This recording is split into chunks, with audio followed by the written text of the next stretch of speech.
Okay, got that one. Let's see, move that.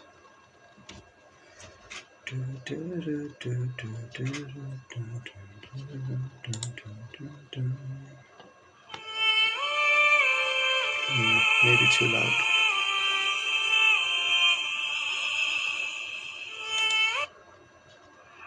Let's try this one.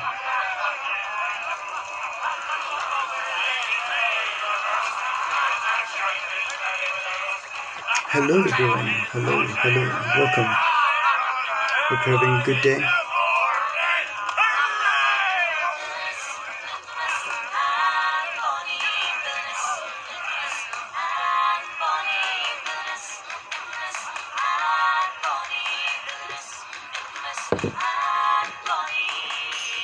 Okay. Wat Jolie en niks nie, Werner. Jolie niks nie. Vandag lees ons stories.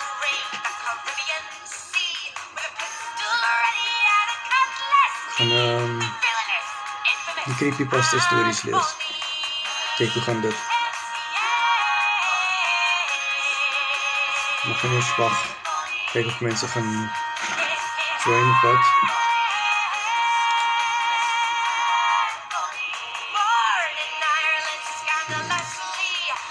Kan jy die muziek en alles hoor?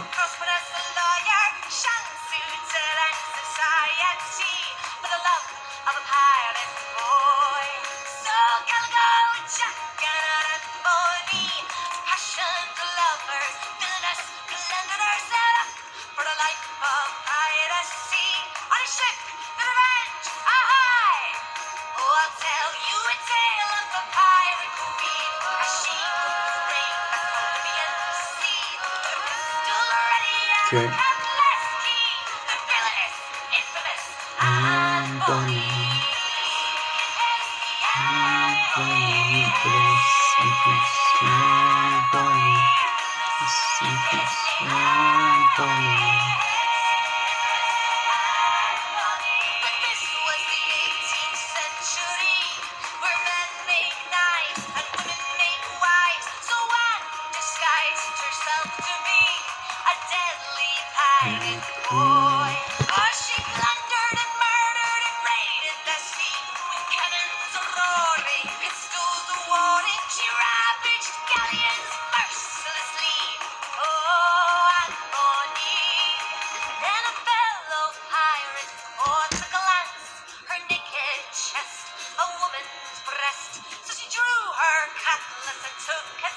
Okay, can it focus?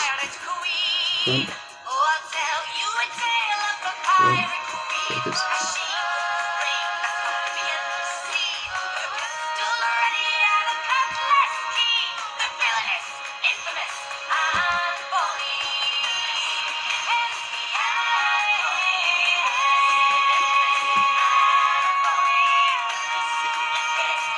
Thanks, it's good. Like that. Perfect. I guess. Hello Kelly, how are you doing today? Welcome.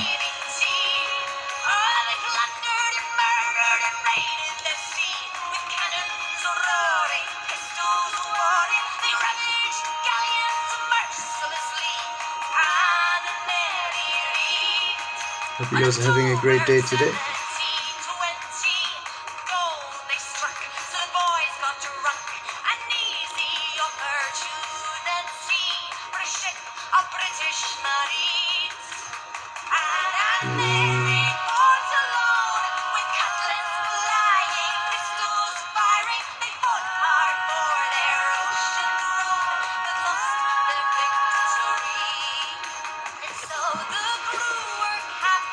Let's see if we can move up with it.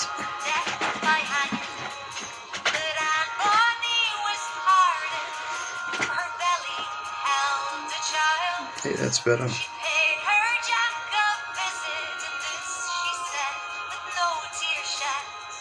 If you had fought like a man, you wouldn't be about to die like a dog.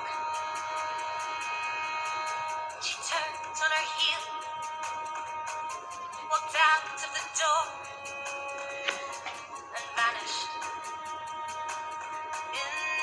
legend. Oh, I'll tell you a tale of a pirate queen. She will reign the Caribbean Sea with a pistol ready and a cutlass keen. The villainous, infamous, and Bonnie. Okay, let's see. What are we reading today, though? Top ranked. Sure, let's go top ranked.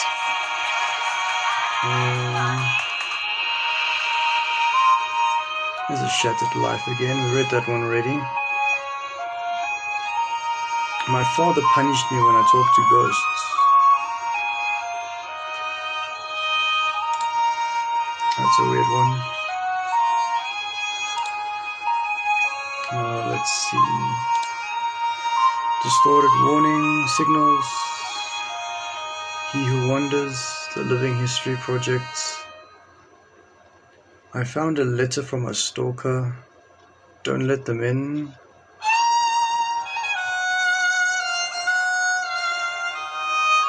What happens when the stars go out?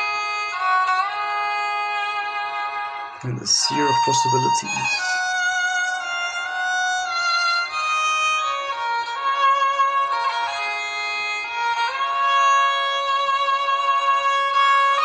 Oh, this one sounds interesting.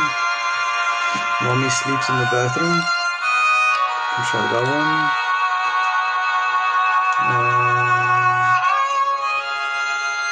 Acts of vengeance. The ballad of the door rang noisily as I entered the bookshop. Let's try to turn this down. Okay, the ballad of the door rang noisily as I entered the bookshop. Okay. Hello, Broken, my love. How are you doing today? I'm assuming you're still in bed. And hello, everyone that's joining. The Charles Bonnet syndrome. Sniff. Okay, it's not the full one. But Bound. Turn it off. The Melancholy of Herbert Solomon. And Bedtime. That's a good story, I think. We can try Bedtime.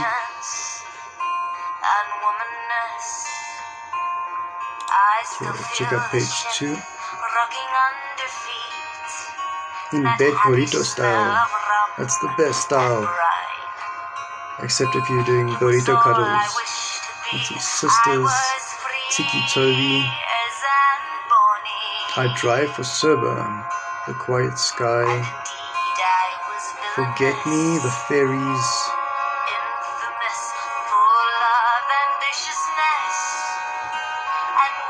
Okay, we can do The Fairies and then Forget Me as well. So we've got 4 stories I'm going to read.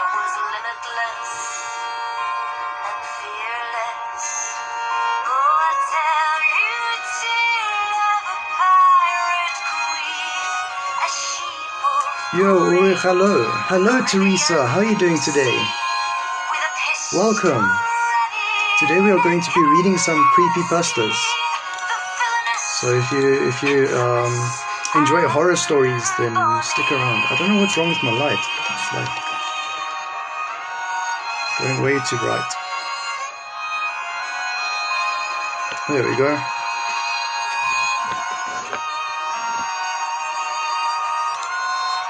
Okay, I'm probably going to stop this. Oh, it's only like a few seconds left.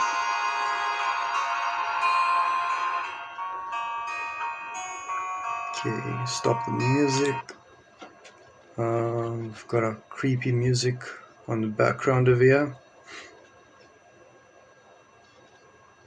Yeah, I'm not live on Twitch today. I'm going to be reading some creepypastas. So it's yeah, I'm just going to be reading some creepypasta stories, Teresa. No gaming today or anything like that. That's supposed to be my off day, but I felt like streaming anyway. So just going to have some fun. I hope you guys enjoy horror stories, at least creepypastas. Yes, it's going to be, well, it's music for reading horror stories, so hopefully it's going to be creepy, Broken.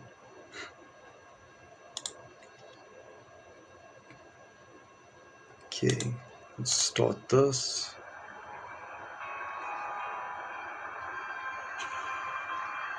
And then let's start with Mommy Sleeps in the Basement. Ooh, okay, this one's about abductions, kidnappings, children, childhood, death. Okay, we can try this one. Let's put the music a bit up. Oh, it is up. Sweet. Can you guys hear the music okay?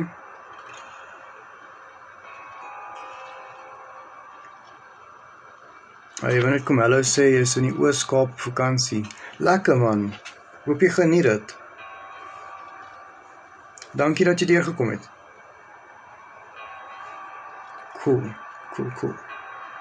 So yeah, we're going to read Mommy Sleeps in the Basement.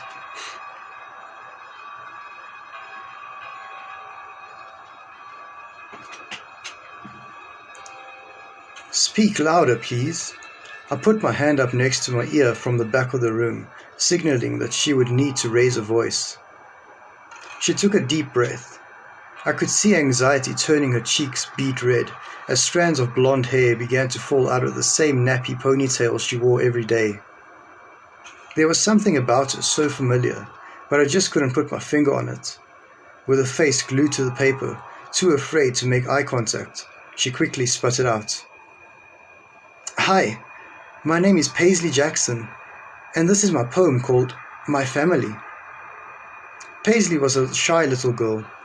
In fact, she was one of the quietest students I've ever had in my 10 years of teaching.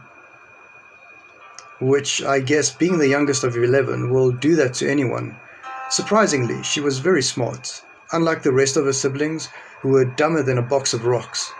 Lord, the Jackson kids were such a headache. Except for Paisley, of course. I just wish I could have given her more opportunities to improve her future. Wat 'n boek is die? Zoe, ons lees creepypasta stories. Don't get me wrong, I tried to help Paisley. I really did. I gave her clothes, food, and even had funds lined up for her. But living dirt poor in a shack out in the middle of desert was a bad hand to be dealt in life. Besides, no matter what I did, it wouldn't have made a difference. Everyone knows the cycle of poverty is almost impossible to break. I crossed my legs, pen in hand, preparing for yet another bland story about a family I'd never get to meet. If you've ever worked with underprivileged kids, you'd know the guardian involvement is quite rare. When it came to interest in the daughter's education, Paisley's parents were no exception. Zoe, thanks for following. And Samantha van Sale, thank you so much for following. I really appreciate that, guys. I have two mommies. One named Betty, who can make good spaghetti. I call her Mom. She's the one that's married to my dad, Tom. One named Claire, with pretty yellow hair. I called her Mommy. Dad calls her his project, his hobby. Being smack dab in the middle of Utah, I've seen hundreds of polygamous families, so this didn't strike me as odd. Besides, even though polygamy is illegal, I try to keep my nose in my own business. Mom takes care of us all. She can do that because she's so tall. Mommy wears pretty silver bracelet. She wears it because she's so famous. Wouldn't be the first time I saw a kid coming up with stories about celebrity parents to add excitement to their ordinary lives. I just didn't expect it to come from Paisley. Mommy has me and Tommy. He's one of my older brothers. Mommy's a lot older. She has all the others. I cringed. That meant that one of Paisley's mothers had given birth to 9 children. I couldn't imagine going through that many pregnancies. Dad says me and Tommy are a gift from God. He'll never hit us with a rod. His pride and joy is Tommy, but he says the only person he truly loves is Mommy. I looked up from a grade book, with a line about Rod catching my attention. However, this wasn't the first time one of my students have accidentally reported abuse. Truth is, CPS picks on and chooses who they want to help. Mommy's having another baby. She's mad Dad wants to name it Daisy. Mommy can't have no more kids. Her last one died of SIDS. Shifting in my seat, I scribbled down a note reminding myself to deliver my daughter's older baby clothes to Jackson's shack. As a mother myself, I know babies can be expensive. Dad said she did it on purpose, because she wanted to run off and join the circus. Mom says it wasn't her fault. I promised to keep that a secret in the me and her vault. I shook my head in sadness. How could someone blame a grieving mother for something she couldn't control? Mommy was the one Dad chose. He watched all of her school shows. They were joined in the night. Daddy says inside her is a lot of fight. Mommy's just a cover. Dad doesn't really love her. I threw my hand up, a gesture meaning stop, I had taught my students, but Paisley didn't look up. She continued to read, oblivious to my disappointed frown. Obviously, one of her siblings put her up to this as a joke. Mommy says she needs to get out. She wants to show me what life is all about. Dad gets mad. It's his biggest pet peeve. Mommy is sad. She just wants to leave. Hello, Wild Pie. How are you doing today? Mommy sings to me her favorite song. Mom says Dad's head is wired wrong. Shaking my head, I sighed. Another child with so much potential and such a kind heart was stuck in the middle of a lover's quarrel that didn't even involve her. Are you on Twitch? I am on Twitch, Wild Pie, but not today. So right now, just TikTok. I stream on Twitch from Monday to Saturday. My Twitch handle is shadesplitter_, so same as TikTok, just with an underscore at the end. Last birthday, I wanted to take Mommy to see her favorite basketball team. Mom made me a cake with frosted buttercream. I got to go see the Knicks, but Dad said he made a mistake he couldn't fix. Nothing is the same anymore. I don't know why for sure. Now Dad cries at night alone. He asks God, what have I done? To Mommy no longer tends. She hopes the baby will make amends. Paisley rose her head up with a smile, looking for my approval. Although I was appalled at the inappropriateness of the poem, I didn't want to break her spirits. She clearly was very proud of it, and scolding her for something that wasn't her wrongdoing was just going to send that little girl back into a shell that I'd been trying to break for months. So instead, I clapped, making the rest of the class, who were too young to understand the gravity of the situation, applaud too. Miss June, I brought a picture of Mommy for extra credit. It's got one more part of the poem. Can I show the class? I nodded my head, thinking there couldn't possibly be any detail worse than what she already presented.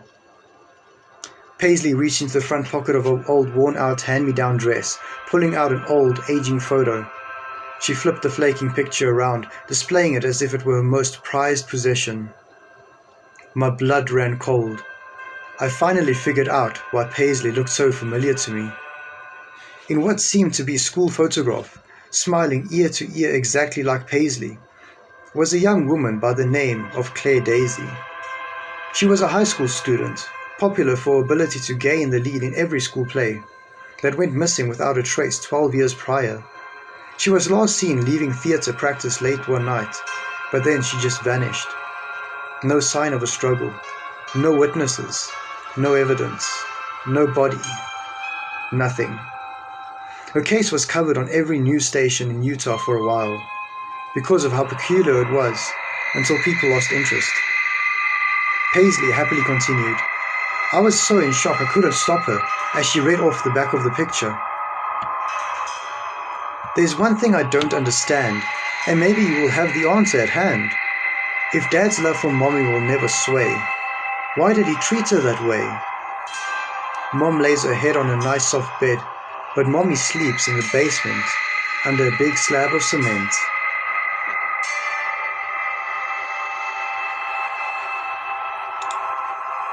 Now that was a proper creepypasta. They shouldn't have happy endings. So I'm happy about that one. Okay. Let's see, we can read, let's read Forget Me next. Yeah, that was a bit dark there, Broken. That was very dark. Okay, this one's called Forget Me. It's about beings and entities. Ugh, it's got a happy ending. Thanks for spoiling that. Okay. I was a beautiful young woman once, full of love and life.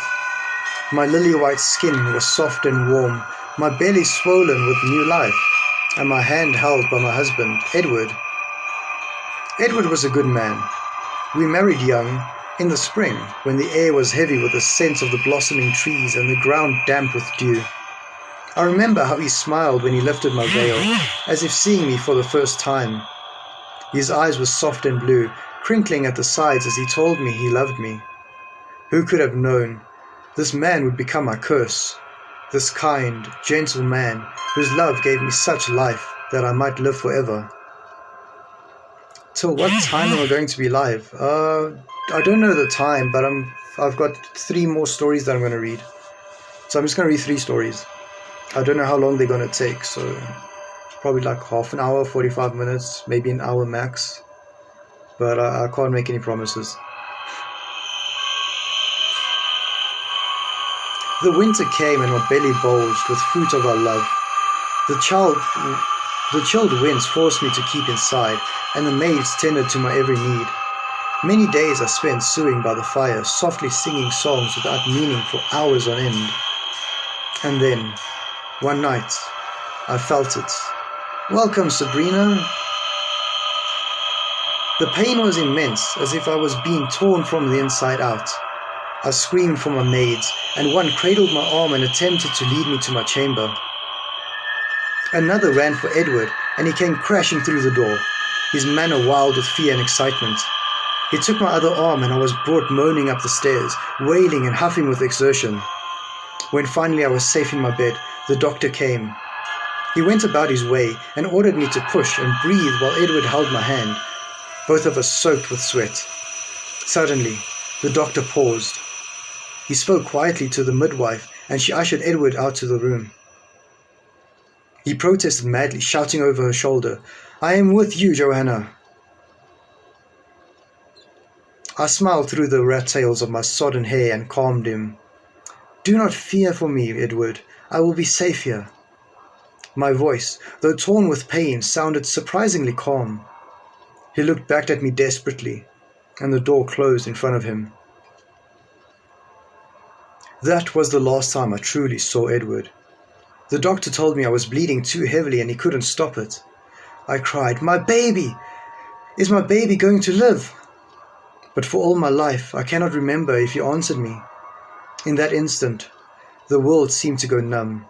The pain remained, but dulled, like a blunted knife. The room seemed to drift into grey before my eyes.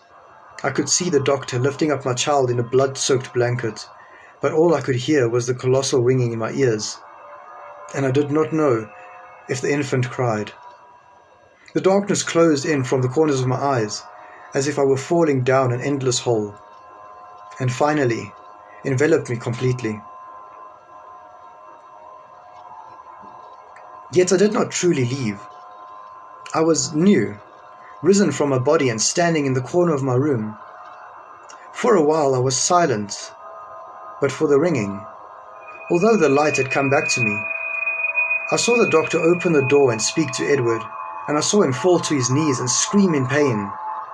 I saw the maids gasp and cover their mouths, and the midwife rocking my baby in her arms, humming softly, her eyes red and stinging.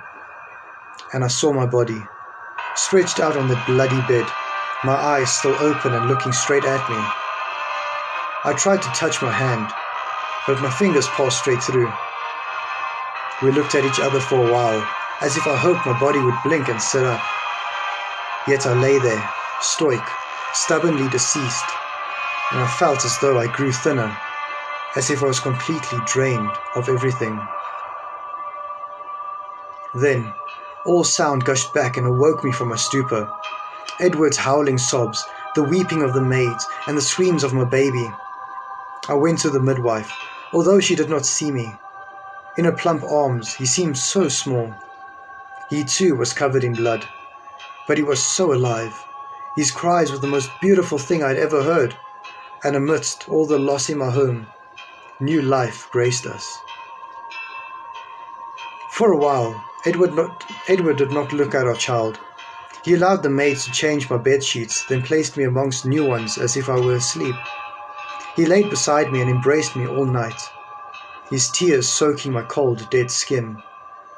It was as if he was trying to warm me, to bring me back to life. How I wanted to embrace him back, to tell him I was still with him. But there seemed no way. So I laid on the other side of my corpse, resting upon myself and watching darling Edward sleep, wishing with all my heart to come back to him. But I could only watch. Eventually, the undertakers came to collect my body. Edward did not fight them, but sat and watched them with eyes sunk and dead with grief. He and I stood together at the window as we watched the car take me away, and I held his hand. Although my ghostly fingers could hold no earthly thing, he seemed to feel me, and he looked at his hand for a long time, then up at my face, or where my face would have been. He tightened his grip on thin air. Yet I felt we were together, across the worlds of life and death, and I could almost feel the warmth of his hand on mine. He spoke nothing of this, of course, but that night he went to the baby's room, where the nurse sat and knitted beside him. He dismissed her and sat in her place. He looked at our child, then addressed the room as a whole. "Are you with me, Joanna?" he asked. "Yes," I cried, but he could not hear me. He waited for an answer, and desperate, I tried the mobile above the bed with the tips of my fingers. It rocked to and fro, and Edward saw it and knew it was me. The baby giggled at the knitted birds that moved with the mobile and held out chubby little hands to them. Edward looked at our child with love and spoke to me again. "Yo, Soviet, I'm great in yourself, man. As long as you're with me, darling, I am blessed man. But heaven knows I miss you even though you are here." He stroked the baby's head. "He is all I have left of you now. My baby boy. He is the evidence of our union, and I haven't even named him yet." He let tears run down his face as the boy gripped his finger in his tiny palm. "Jonathan," he whispered, "in memory of my Johanna." I smiled and stood beside him as he cradled our son.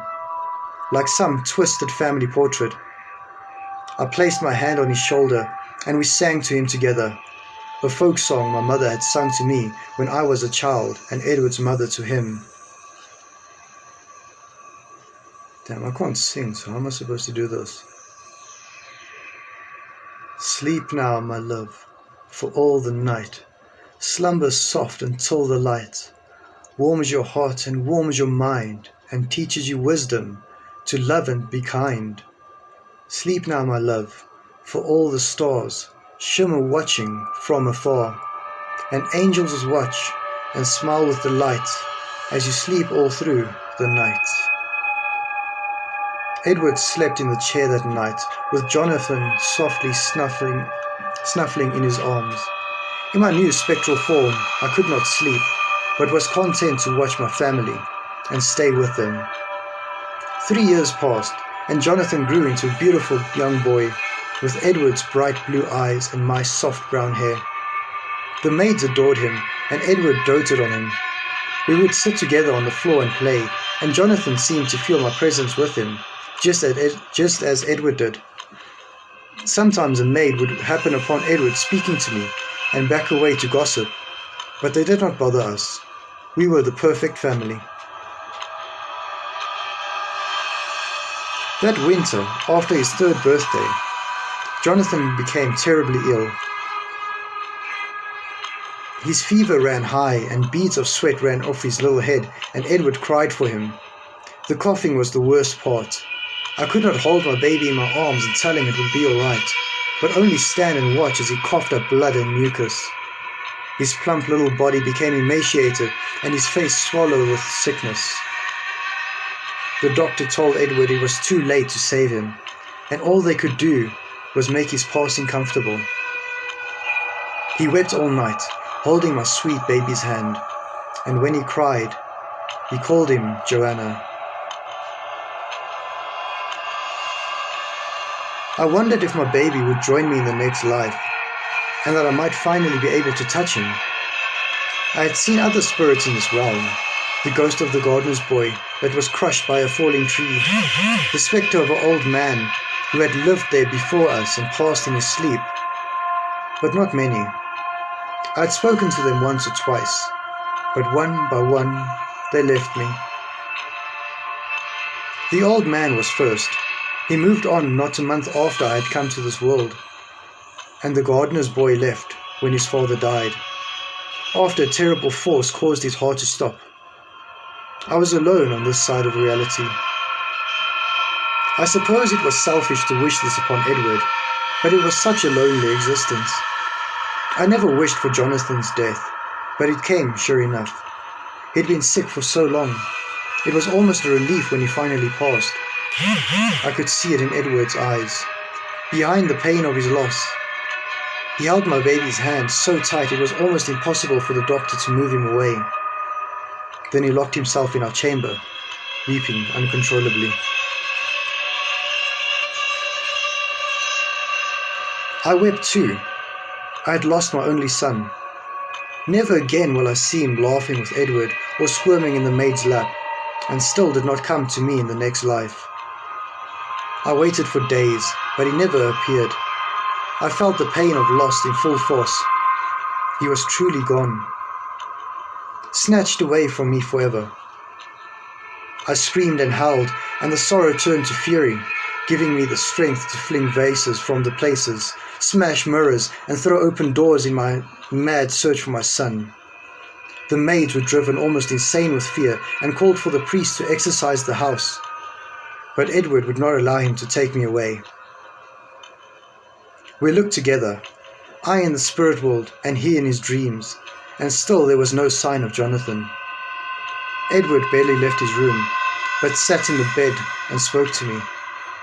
Even when I was not there with him, I suppose it brought him comfort not to be alone. But I was alone, and I was afraid of being so forever. Many doctors came to see him, friends and even religious men, in the hopes of bringing him back to health. They told him, It does not do to dwell on dreams. We must all move on. But my Edward refused. He expressed his fear for them, telling them I had stayed behind, but Jonathan had not returned to him.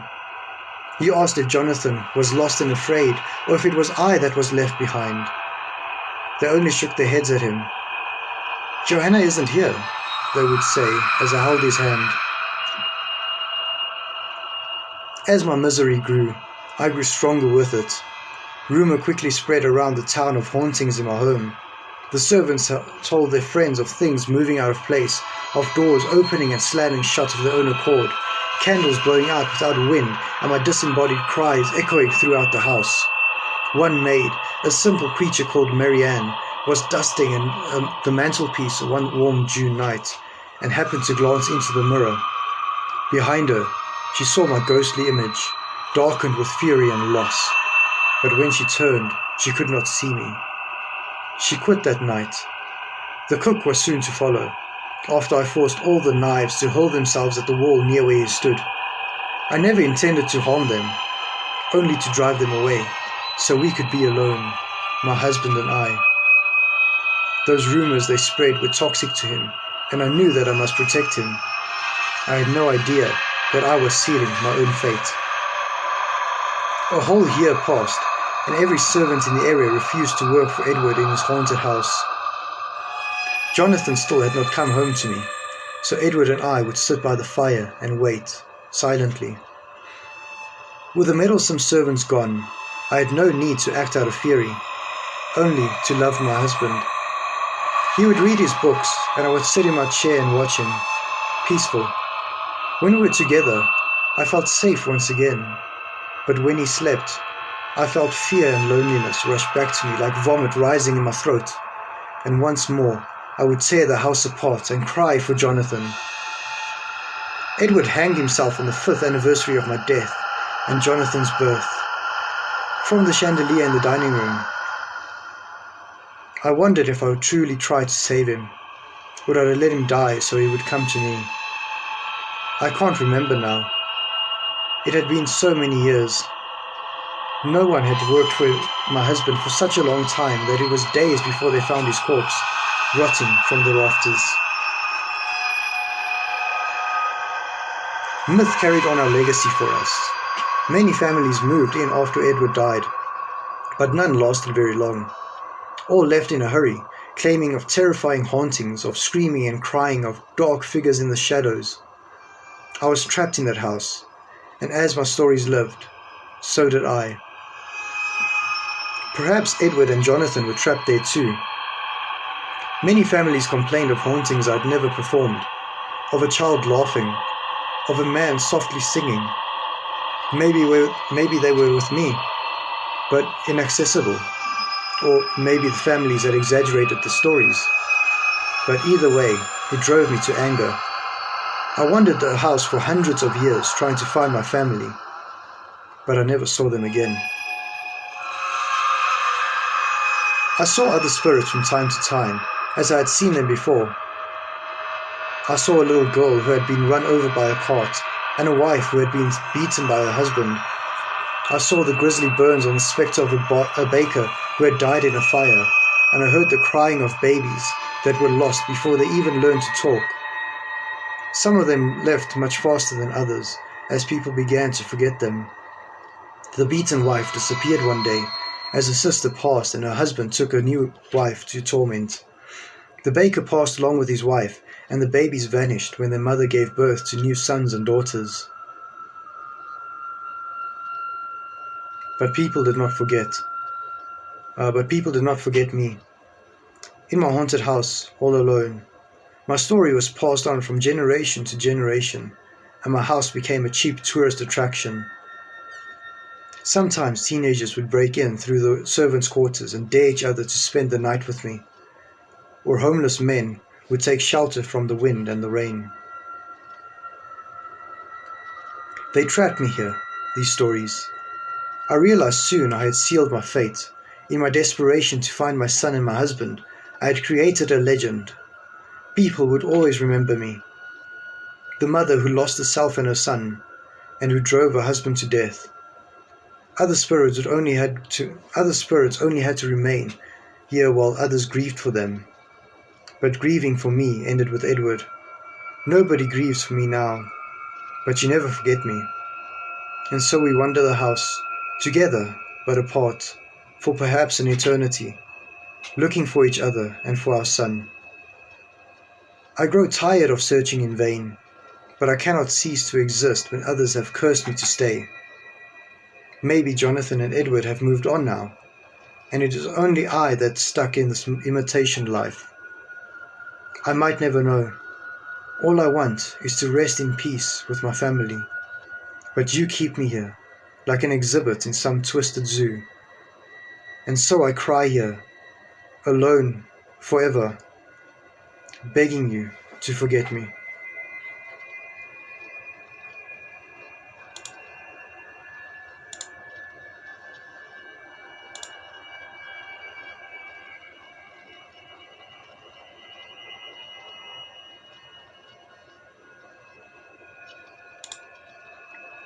Damn. Hello, Maddie. How are you doing today? And welcome.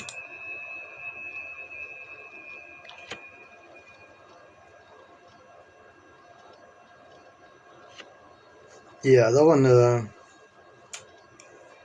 That was definitely a tough one. I doubt we're ever gonna forget her. That was Ouchie. I'm doing really good, thanks. Just reading some creepypasta stories. Okay, let's see. Let's do the fairies next, and then we'll read bedtime last. Because then, yeah, I'll go film some TikToks and then probably head to bed. Because I got work tomorrow again. Okay, this story is called The Fairies. It's about beings and entities. Yeah, that's all they tagged in it. Okay.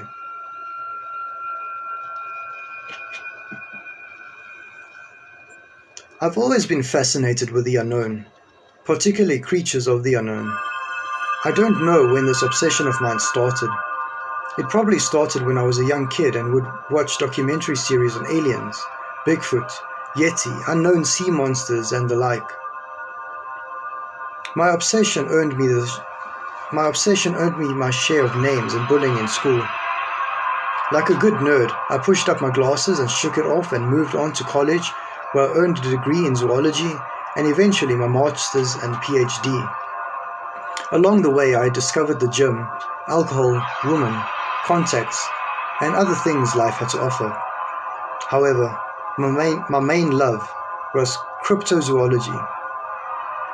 I spent 2 years of my late 20s running around the world with well-known and respected biologists, zoologists, marine biologists, looking for new species and studying others that we knew little about. My colleagues and myself found new insects, fish, reptiles, but never anything that would fall under the strange or mythical.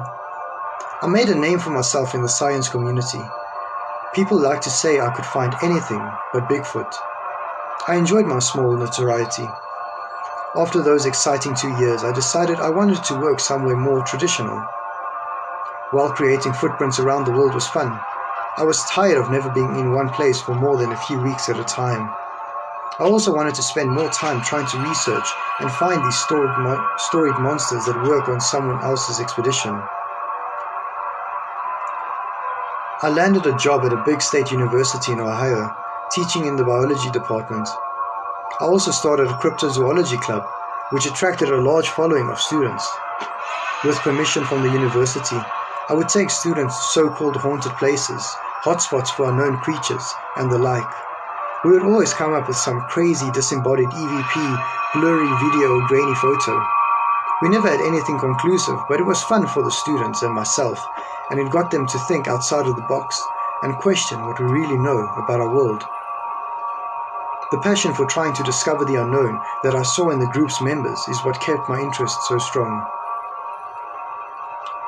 Like I said before, my main love was cryptozoology until one faculty Christmas party. There I met Diane. She was this beautiful brown-haired woman about my age who worked in the English department teaching creative writing. I knew I needed to meet this woman. I wasn't a scrawny nerd from high school anymore. I was in shape, successful in my field, and not too bad looking. At least I told myself that. I used the corny pickup line to introduce myself. She had a cornier comeback. We laughed, talked the entire party, exchanged numbers, and the rest is history. A few months after we started dating, we moved in together. I had never fallen so hard for someone. We shared a lot of common interests, but had a lot of differences. I loved the outdoors, and she preferred to stay in. I was a busybody, and she was more relaxed. We both liked wine and a good book. She was a published writer who wrote these amazing stories about make-believe creatures. I read several of her short stories, and one of her books, which all seemed to be centered on forest fairies and children. Diane, I said, closing her latest published book as I was sprawled out on the couch one evening. Have I told you that you're an excellent writer? Diane was in the kitchen making a famous chicken Alfredo.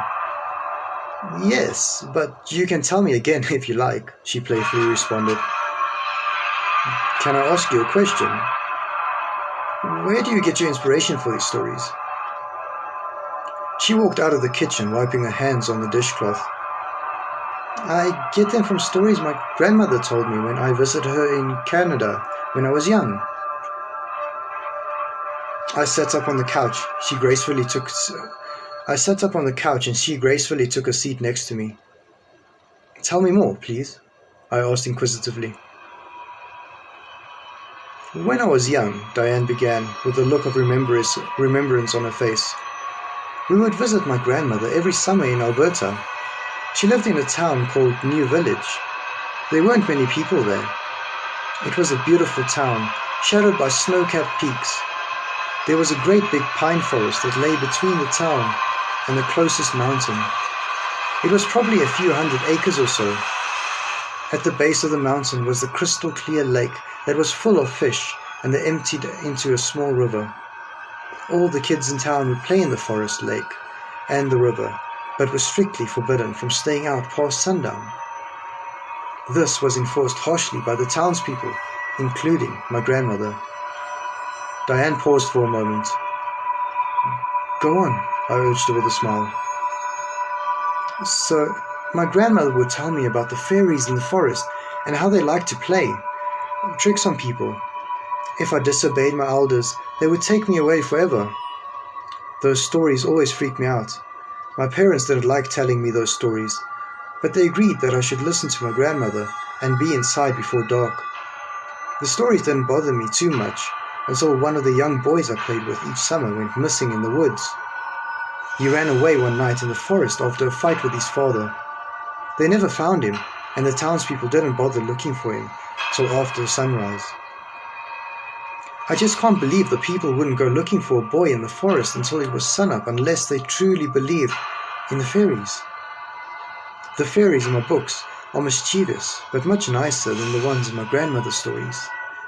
They never take people away.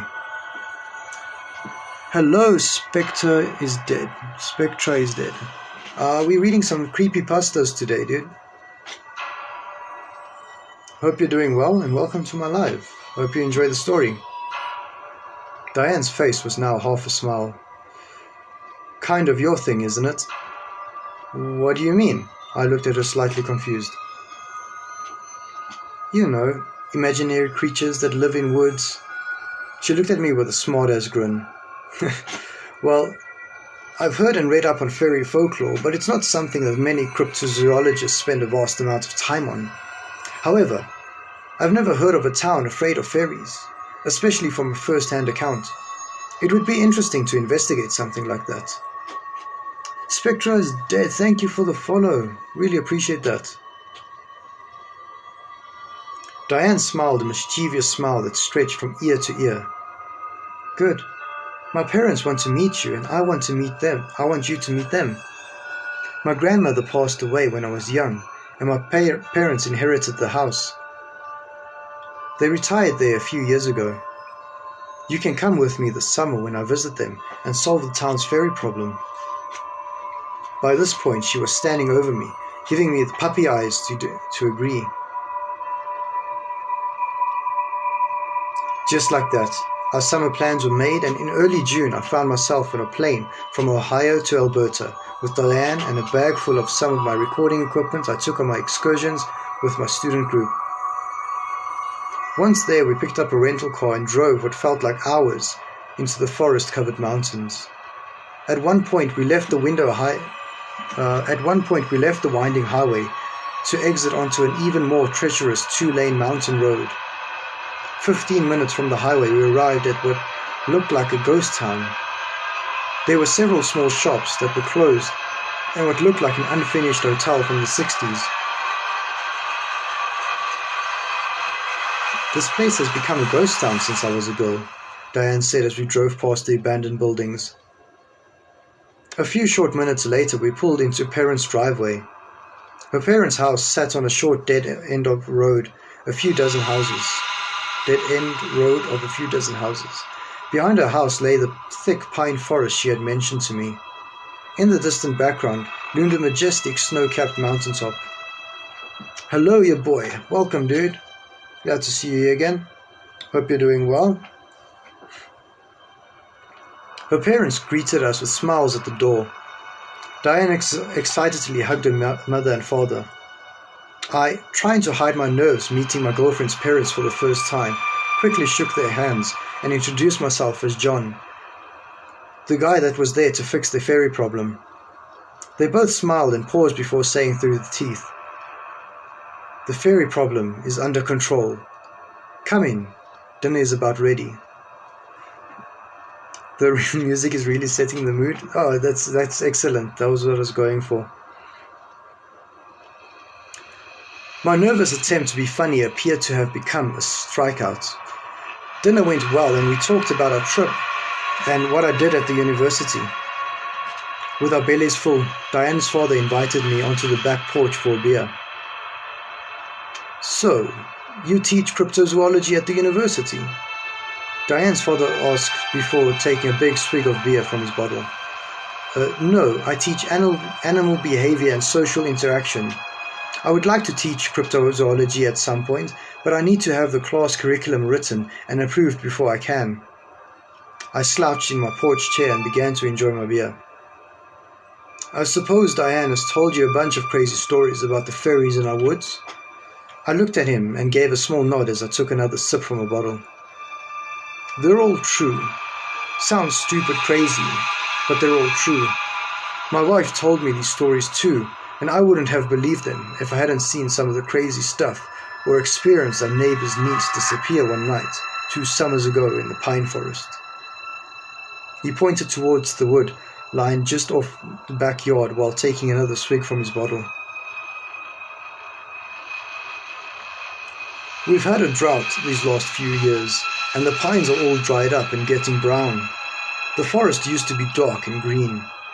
Now it's just a sad brownish color. Diane's father finished his beer and looked up at the sky. The pines were brown and looked all dried out, even in the setting sun. The air wasn't filled with a typical pinewood smell.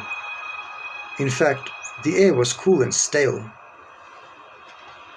You want to see a magic trick? He asked me excitedly. Sure, I said, half expecting him to pull a coin out from behind my ear. Watch the back gate. The sun sets about 9 p.m. today.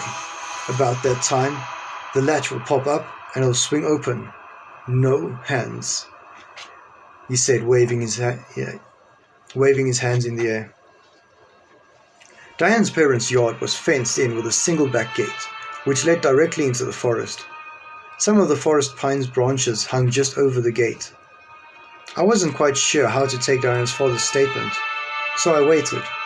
The sun slowly crept behind the mountains, and the clock reached 9 p.m. I finished my beer and was quietly sitting on the back porch.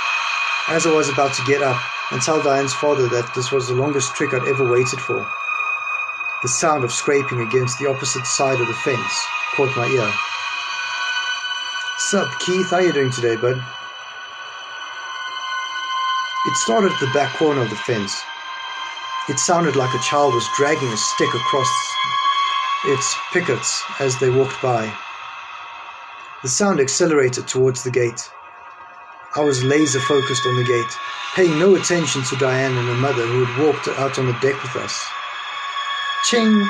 Went the gate latch, and the gate swung open, slowly, as if pushed so softly by an invisible force. No way, I muttered to myself as I slowly began to walk off the deck towards the back gate.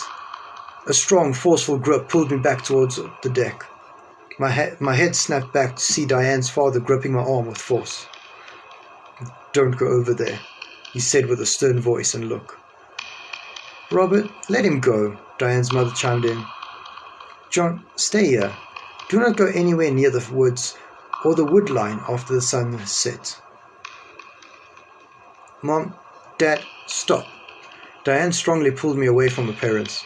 You're embarrassing me. She turned to me and said, I'll take you into the woods tomorrow. It's fine. You'll see. Come inside.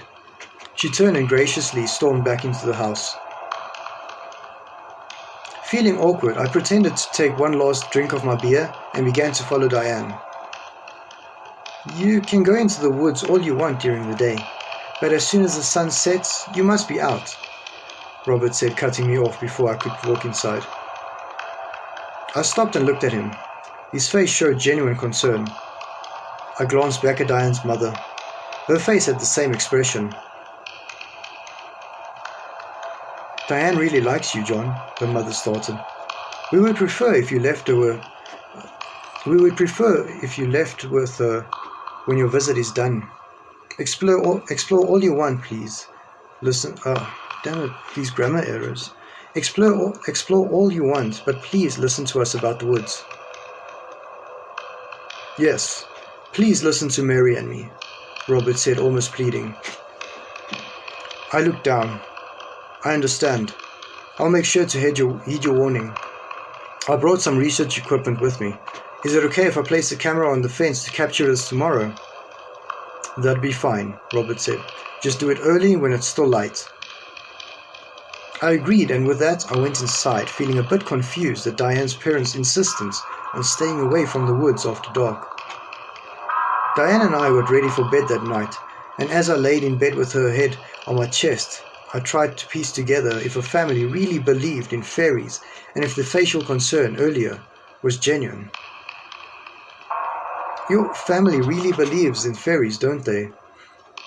Asked Diane. She rolled over and picked up her head to face me.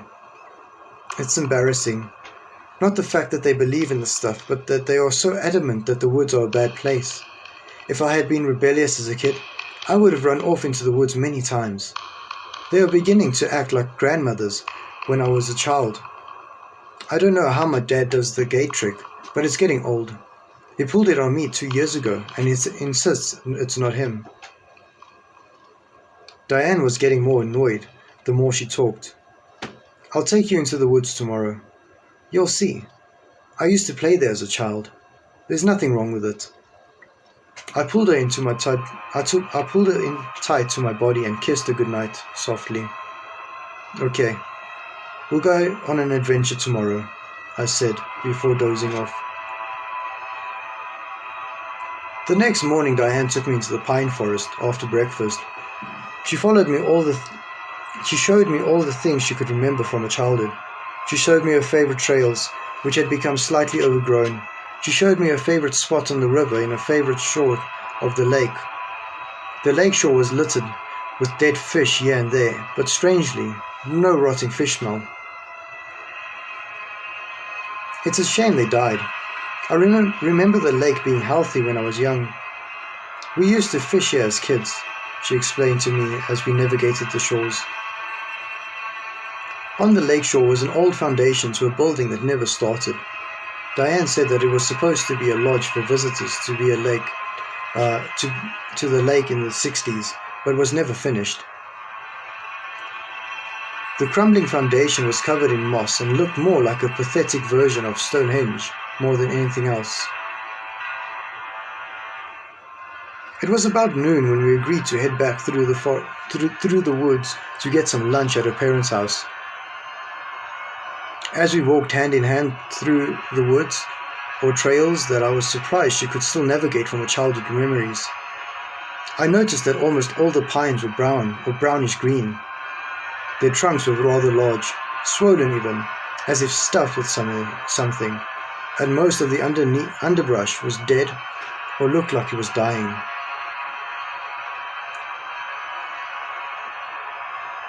Yo, Onta, changed your name again to Master this time. Hope you're doing well. Diane mentioned that there had been little rain during the summer and spring of the last few years. I thought it strange that the forest would be dried out, but the river and lake didn't seem to be at low levels.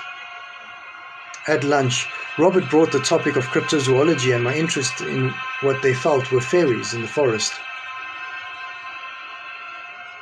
You should talk to Daniel Whitefeather. He's a detective with the county and lives a few houses down. He's also the last of the tribe that once lived here. He's sort of an amateur historian for the area and has plenty of stories to tell about the fairies in the woods. I'll give him a call and tell him you're coming over. Robert gave me his address, and at the encouragement of Diane, I ventured to his house that afternoon, as Diane and her mother had planned to do some shopping in the next town over. I knocked on Daniel's door, unsure if he would be home or not. The lock unlatched and the door slowly opened to an older man with a weather-beaten face. Are you Daniel? I asked, reaching out my hand for a handshake. My name is And you want to know about the woods, correct? He said, cutting me off.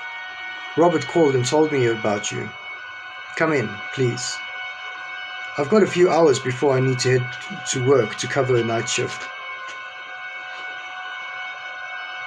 I entered his house. It was large and filled with animals, fish, and a variety of what appeared to be Native American memorabilia. He led me to his living room and motioned for me to sit. His living room walled on all sides, filling cabinets and bookshelves. There was no TV, and a thick layer of dust caked most of flat surfaces. So, what can I tell you? Daniel stated slowly, taking a seat in the chair across from me. Well, whatever you know about the forest or the supposed creatures in the forest, I started. I study unknown creatures, mythological creatures, or whatever you want to call them. I'm familiar with fairies and folklore, but I've never encountered an entire town that seemed to fear these creatures like they supposedly do here. Daniel sat back for a moment and looked up at the ceiling as if to pull his thoughts down through the tiles. My tribe, or rather my ancestors, was the first to settle in this area. As the oral tradition goes, we were once a large and proud tribe that numbered greatly in Alberta long before the white settlers came. A harsh run of winter and warring with other tribes cut our numbers down, and our enemies pushed us out of the original land. We wandered until we found this place. Cold, starved, and desperate for shelter, we felt blessed to have come across a place with good hunting, the mountain to shelter us, and a river and lake to supply us with fresh water. I looked at him eagerly as he took a small break to remember his words. He sat up and leaned forward in his chair. The story goes that when we found this land, we were forbidden to enter the forest by some strange creatures that lived here. My people would call the forest walkers. They said they were guardians of the pine forest here. The chief, seeing his people starving and without a place to live, struck a deal with the forest walkers. We could hunt, fish, live here, and they would protect us as long as once every moon cycle we agreed to give them one of our own. Wait, I interrupted. Like a sacrifice? Yes, Daniel continued.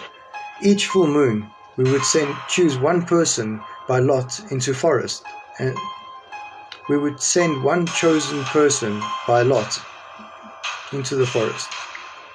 Their screams would fill the night sky. It was a horrible thing, but for us to survive, the chief made the deal, and we kept it. Many years would pass as we sacrificed one after another of our own.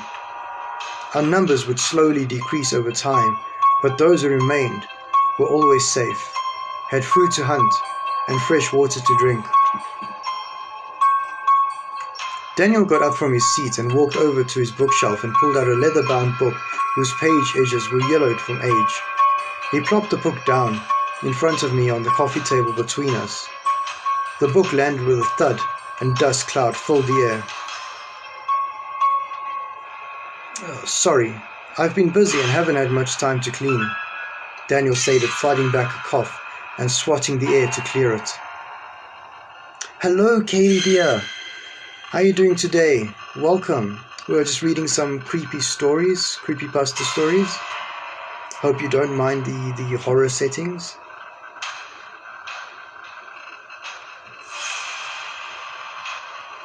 Where was I?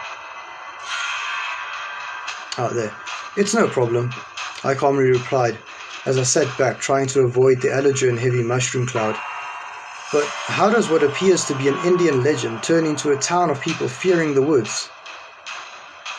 Hello, Sadie. Welcome. You listening while making dinner? Thank you so much for stopping by. I really appreciate that. What are you making for dinner tonight? One of your favorites you'll enjoy listening? Awesome. We are like halfway through the story, so I do apologize that you joined in the middle. That book, he stated, pointing at it, contains all of the stories about the forest walkers that have been passed down from generation to generation in my tribe. I started writing them down when I was young. I got them from the elders, my relatives, and many others before they all passed. I'm the last one, and I figured someone should document this so others can know what we witnessed. Beef stew and biscuits. Oh, that sounds delicious. I don't know what type of biscuits they are, but we also had beef stew tonight. Daniel sat back in his chair again, now that the dust had settled. Everything changed when the white man came into our land. First it was one man. He was an explorer. We did not see him as a threat, so we let him pass. However, he found gold in the river. He told others. Soon, many others showed up looking for gold in the river. They brought furs, meats, beads, and guns. They were willing to trade for small pieces of land so they could live here while they prospected. We agreed. The prospectors were supplying us with new things, and we were trading small parcels of land for them. The white people cut down trees to make the clearing in which our town sits now. They built houses. They hunted and fished. We no longer sent one of our own into the forest every full moon.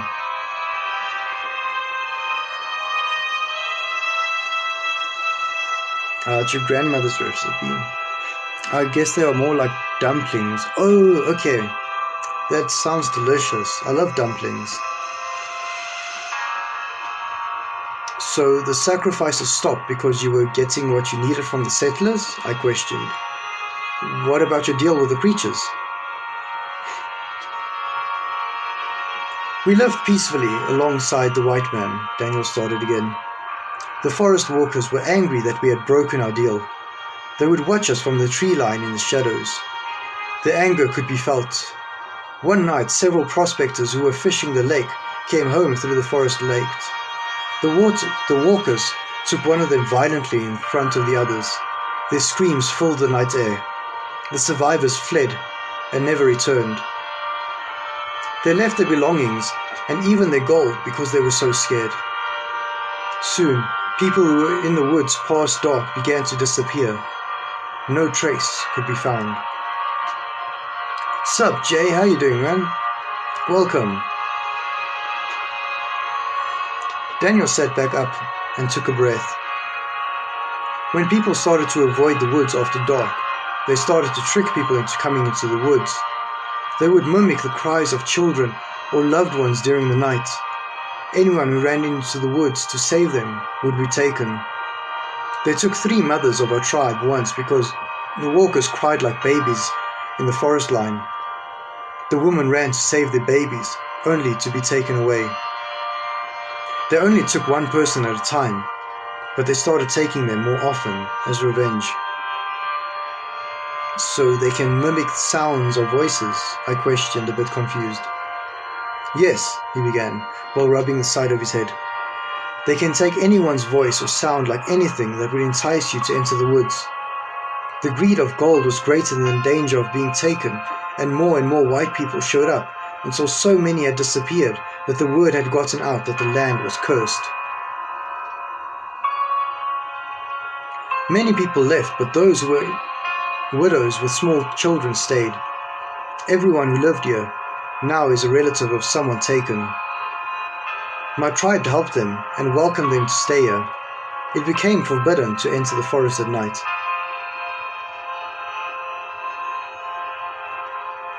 So why are people still living here? I questioned. Why not pack up and leave this place if it's cursed? My people made a pact with those who were left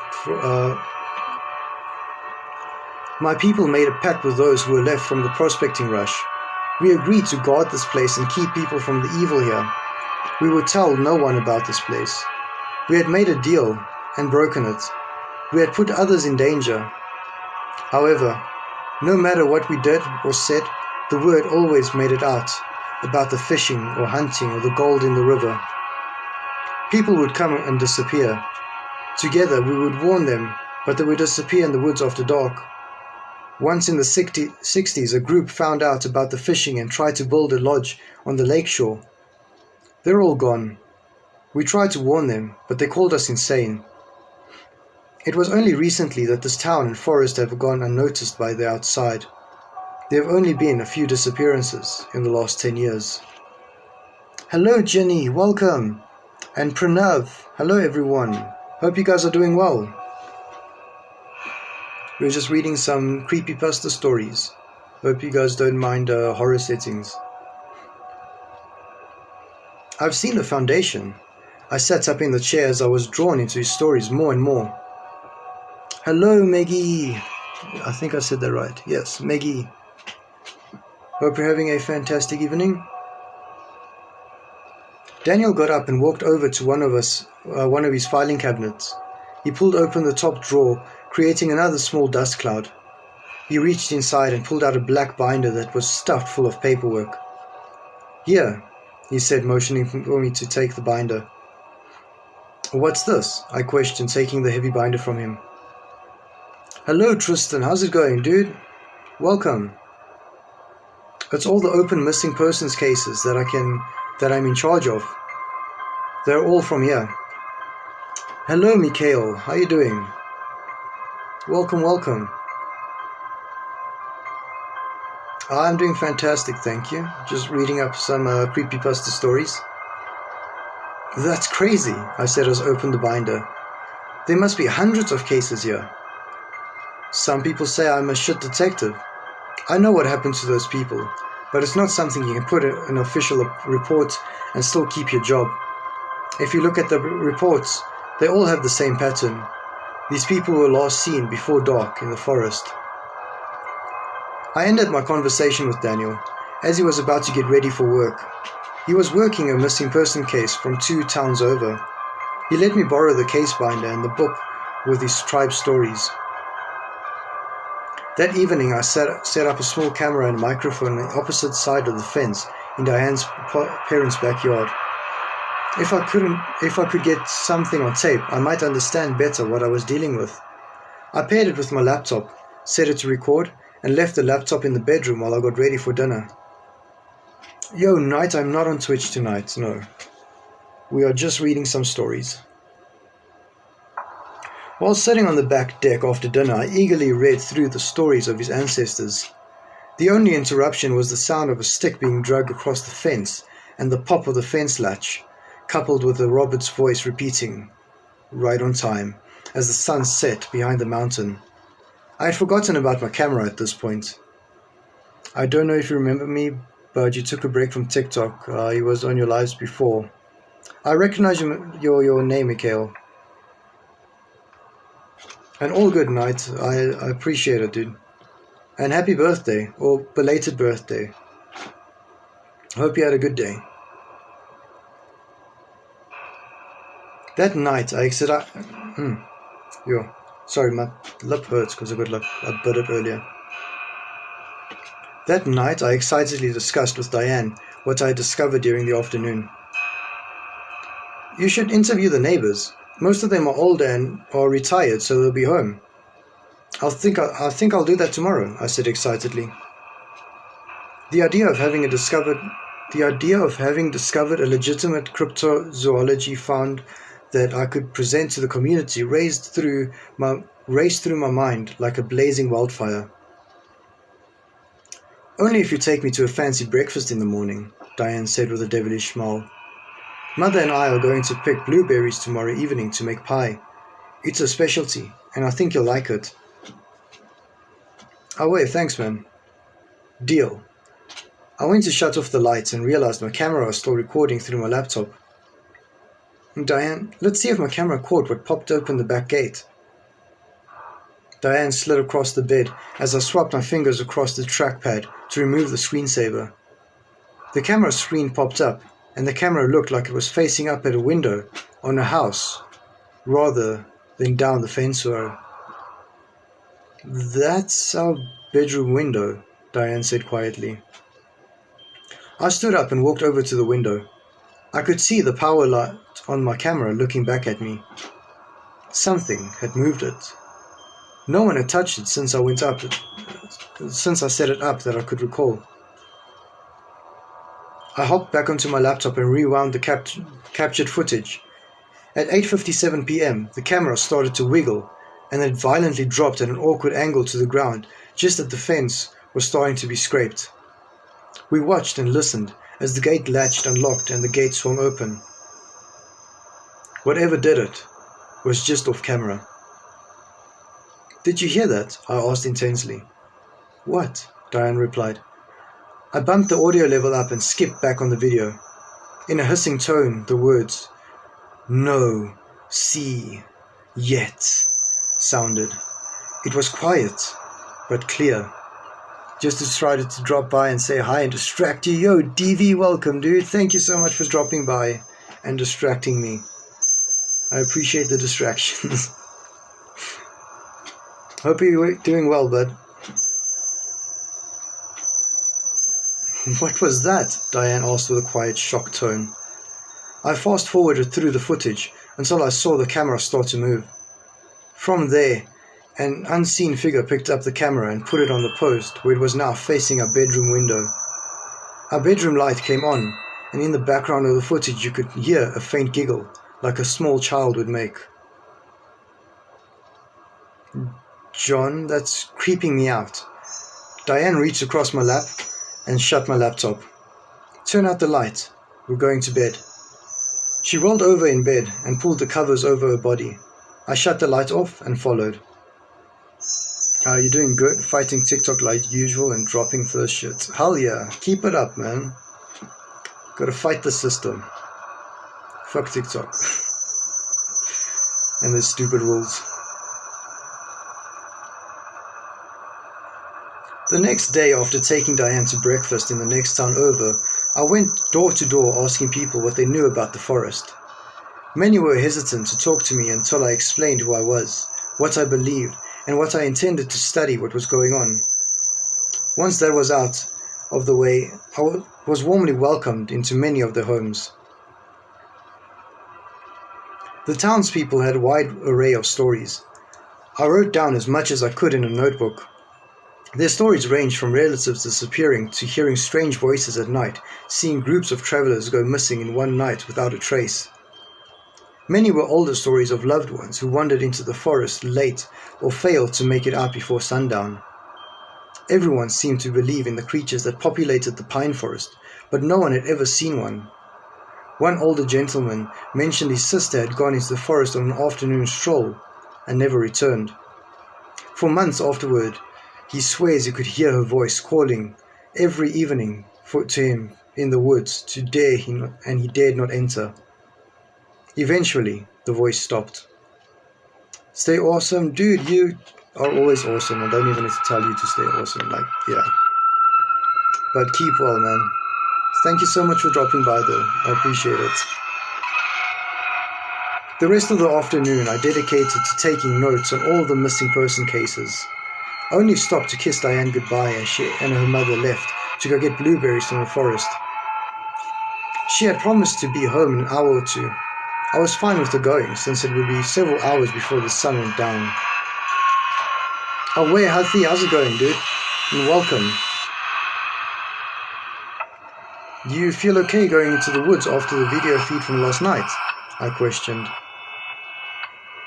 "Growing the beard? Yeah, I need to shave, but too lazy." Diane shuddered and then sighed. "Nothing bad has ever happened during the day.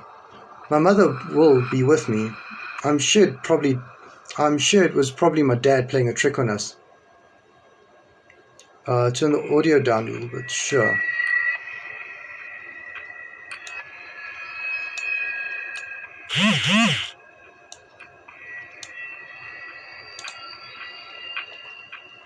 Is that better?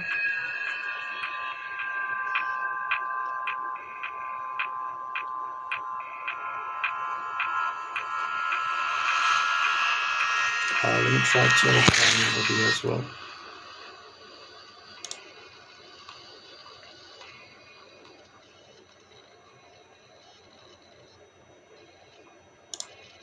There we go.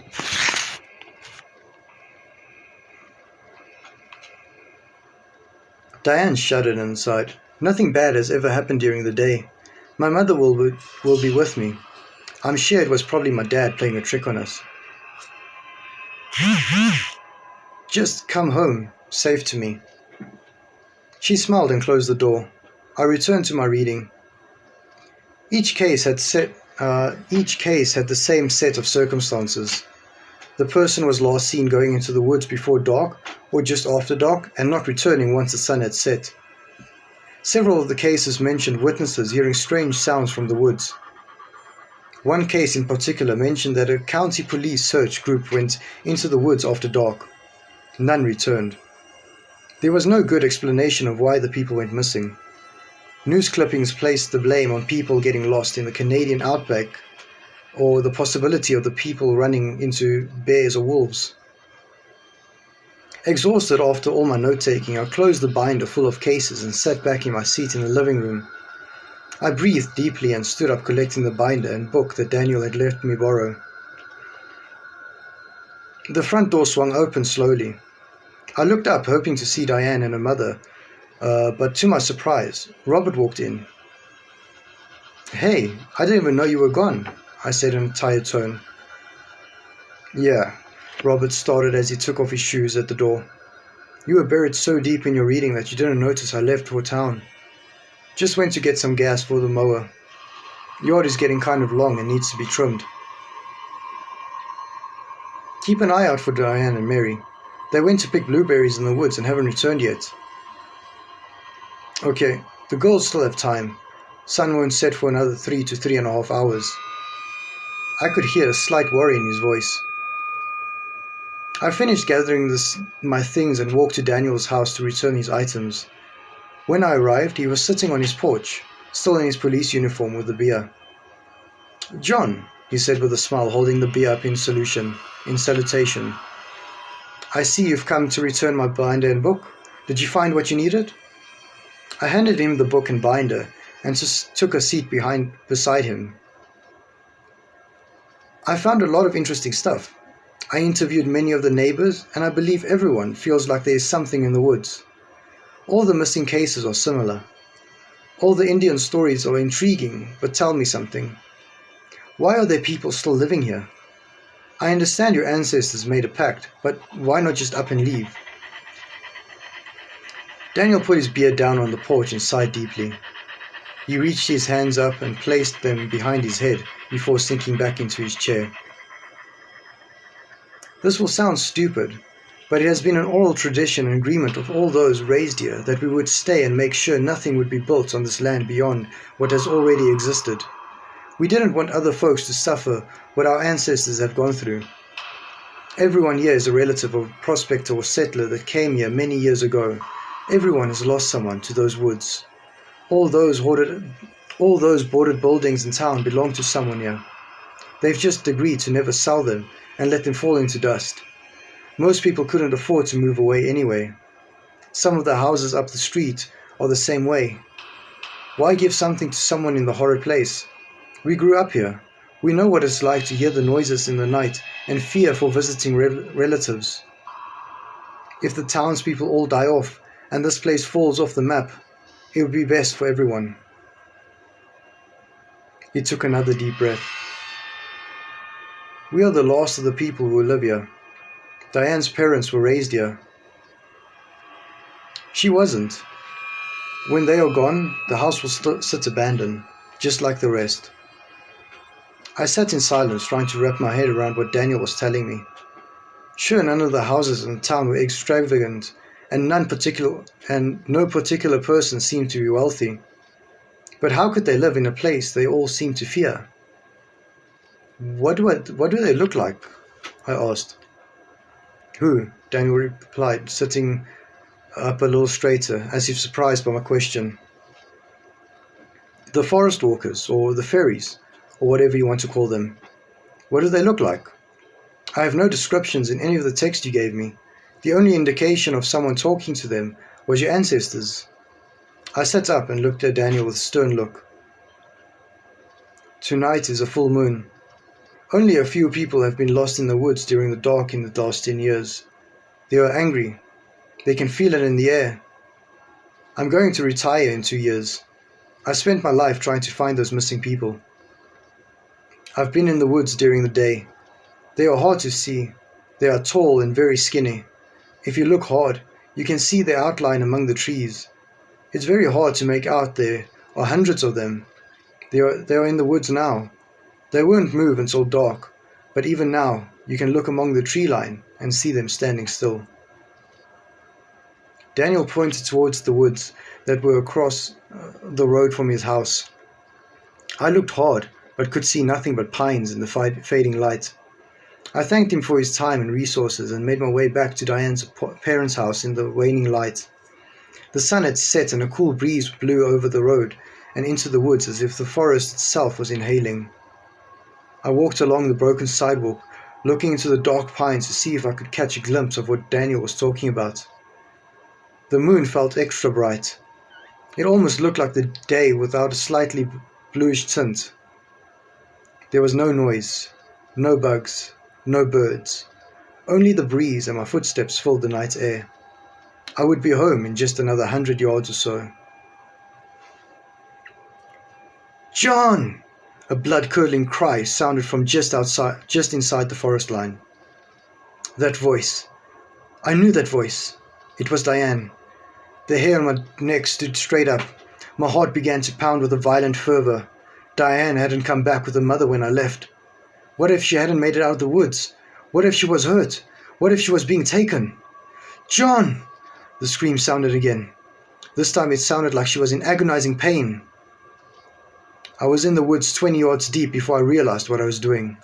My eyes scanned everywhere frantically. "Diane!" I called out. There was no answer, only dead silence. The moon was so bright I could make out almost everything from the light shone through the pine branches. "Diane!" I was breathing through my mouth now. My breaths matched the frantic pace of my heart. I stood there in silence. I looked hard at the dense pine forest in front of me.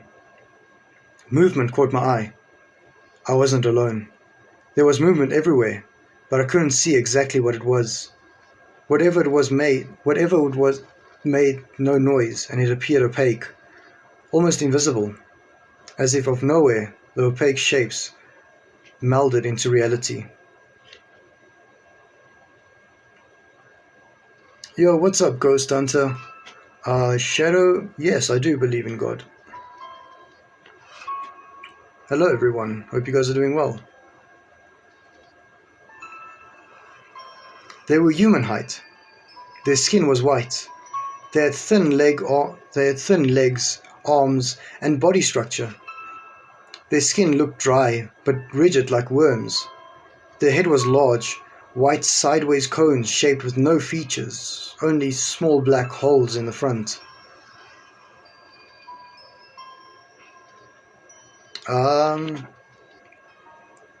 That's not something that I'd like to discuss right now because I'm reading a story. But if you ask me some other time, sure, I'll answer you.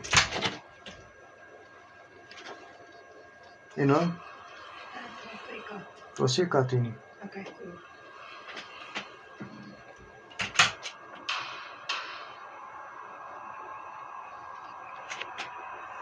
My muscles tensed as pure fear flowed through me. I couldn't move. I was awestruck and fear consumed me at the same time. Dozens of these things were in front of me. They all looked horribly the same. I wanted to run. I couldn't. One of them moved slowly towards me. 20 feet from me it stopped. It was dead quiet. My heart was pounding so hard I could hear it. The hole at the front of its head grew larger as if something was pushing out of it. Like the peeling of a sausage casing the skin of its thing pulled back, and out of the black appeared a young woman's head. My jaws dropped. I could feel my heart beat in my ears. Her hair was black and greasy looking. Her eyes were black ovals. Her skin was pale. She looked up at me. It felt like an eternity as I looked at this human head upon this monstrosity. Her mouth opened. "John," her voice echoed, but I knew that voice. It was Diane's. Confusion took over. The woman head on this monster twisted sideways in a horrible manner while looking at me with a blank facial expression. "John, John, John," Diane's voice repeated faster and faster. Then an ear-shattering, maniacal laugh echoed from its mouth. Tears streaked down my face as my lips began to tremble. It stopped. From jaw to forehead, the woman's face split in half opening from side to side, as if it had been swallowed through, revealing a mass of razor-sharp teeth and flailing tentacle-like tongues. The creature shrieked. It was so high-pitched and growling that it made the forest shake and my ears ring. I fell backward onto my back with a hard thud, and for the first moment since I saw the thing, I could move.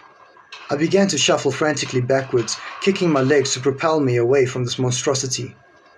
The creature dropped to all fours and began to rush me in the most inhuman way possible.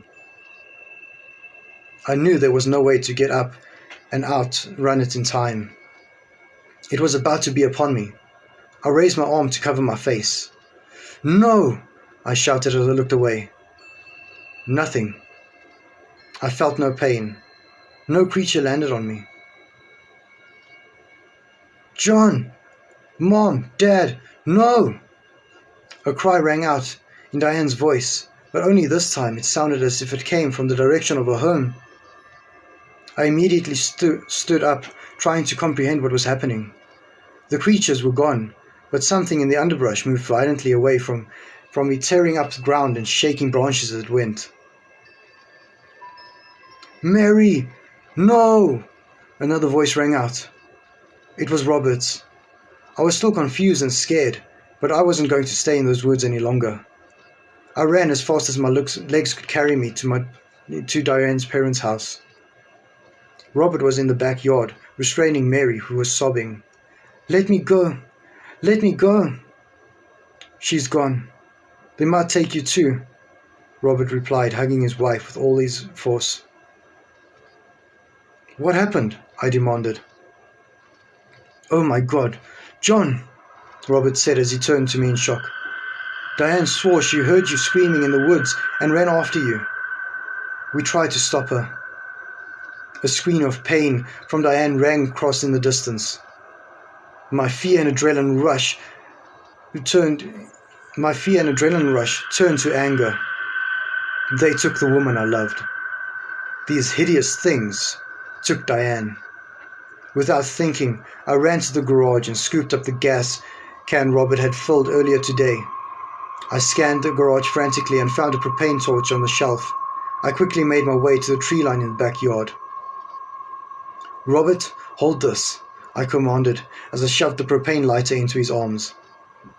I began pouring the gas carelessly on the trees and the brush along the forest line. "What are you doing?" he asked with a puzzled look on his face, still trying to comfort his wife. I looked him dead in the eye and cold stated, "Give me the torch. If they want to take her, I'm taking the forest from them." He reluctantly handed me the torch I had just forced him to hold. The forest was dry. The breeze was blowing in the forest. I opened the propane valve, lit the torch, and tossed it into the brush. In seconds, there was a towering inferno before me.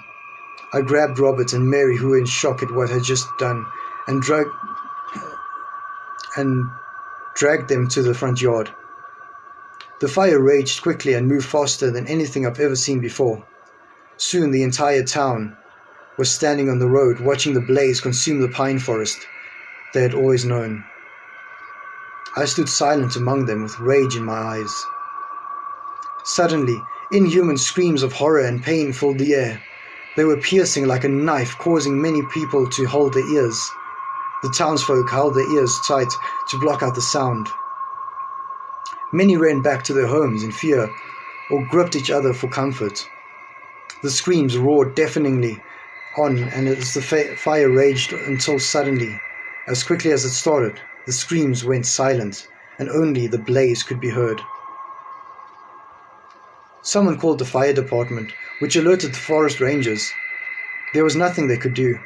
The flames spread so fast that the entire forest was burnt to the ground before they could enact a plan. I admitted to starting the fire and was arrested that night by the county police. I spent 3 days in jail with little or no human contact. The cops moved about the office in a frantic manner as if they were swamped with more work than they could handle. They ignored me for the better part of the day, of my stay, and they only fed me and checked on me before night. When I awoke in my jail cell the third morning, Daniel was there to greet me. "Good morning," he said groggily. He opened the cell. "You're free to go, John." "What?" I was confused and a little shocked. "Come with me." He motioned for me to follow him. I stood up and did as he asked. They found Diane. Hold on, I just want to message someone real quick.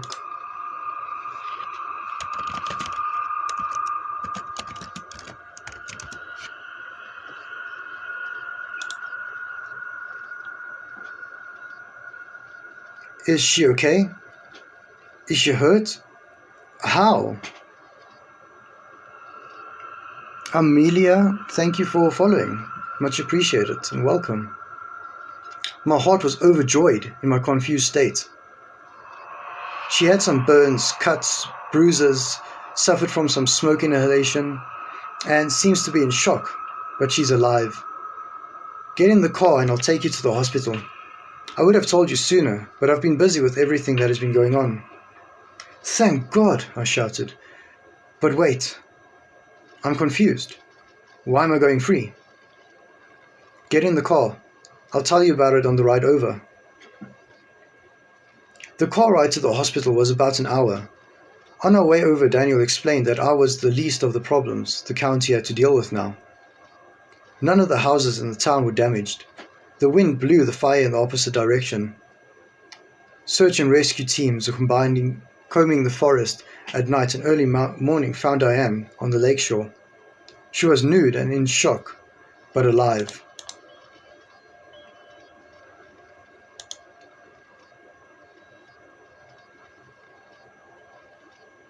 The biggest issue the county had to deal with was the hundreds of skeletons found in the forest. They weren't scattered about like victims of a forest fire would be.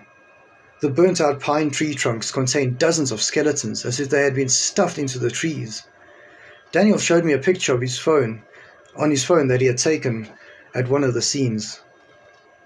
The photo contained a swollen-looking tree trunk that was burnt out. Inside the tree trunk, you could clearly see a human skeleton contorted in a horrible fashion, with tree growing around it. What looked like wooden veins of bark fused to the skeleton as if they were growing together. Some of the skeletons had been identified by dental record as people who had gone missing in the woods from the 60s. Others were determined by the hundreds of years old. The coroner was now trying to figure out whom the skeletal remains belonged to and how they have possibly been encased in a tree. Most of my missing person cases will probably be closed because of this, Daniel said, breathing a heavy sigh of relief. I've only slept a few hours the past few days because of all the paperwork I've had to do on the missing persons cases. Daniel dropped me off at the hospital and I made my way to Diane's room. Her parents were there. She was bruised and cut up, but still alive, sitting in her bed, looking forward, jaw agape, not blinking at all. When I walked in, she turned to me slowly, not blinking. When our eyes met, she began to sob. I ran to her and embraced her warmly. They took me, she said through heavy sobbing. They ripped my clothes and tried to put me in there. Where? I asked, fighting off tears of my own while continuing to hug her tightly. In the trees. In the trees, she said through sobs. They feed the forest with us. The forest was dying, and it hungered. Not another word was said. I just held her tight till her sobbing stopped.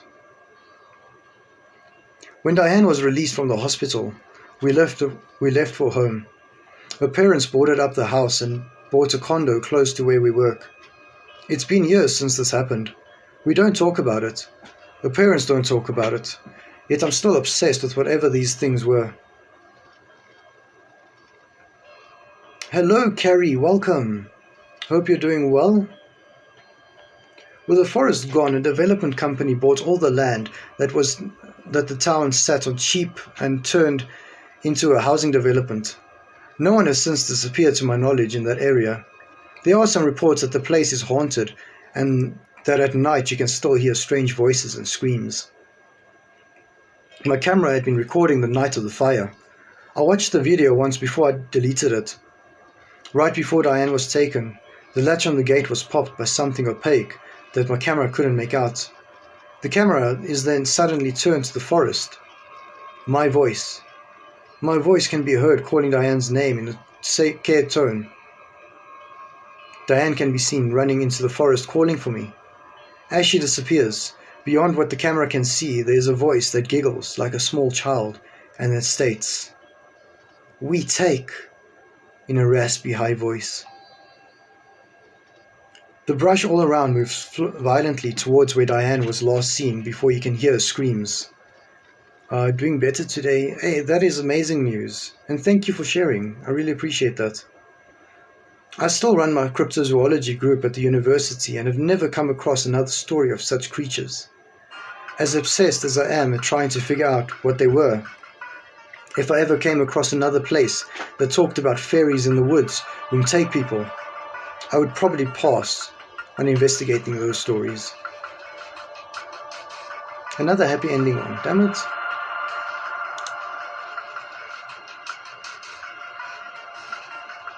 How long is this one? Oh, this is another long one. Wow, this one's gonna take long.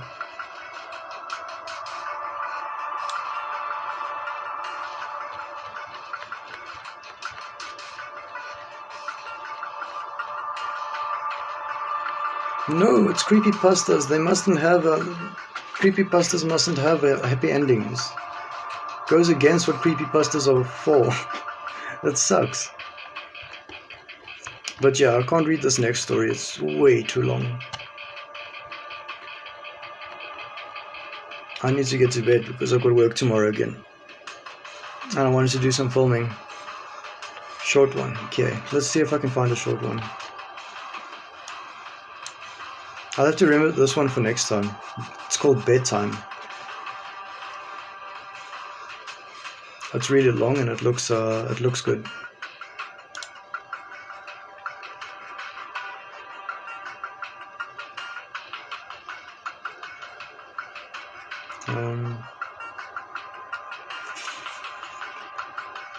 Let's see, the K-Turf, the Stalker of Decay, Bad Kids Festival. Let's skip to like page 3. You don't have to. Oh, okay, cool.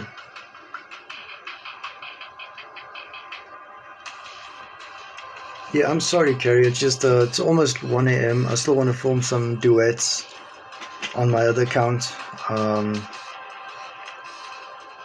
And yeah, I'm quite tired. I've got work again. I'm back to full-time work through Christmas. So unfortunately, I am going to have to call it a night here. Yes, and I need to sleep. I think I will be downloading the live replay, uploading it to YouTube. Maybe, I don't know. We'll see. If anyone would be interested in actually listening to the previous stories.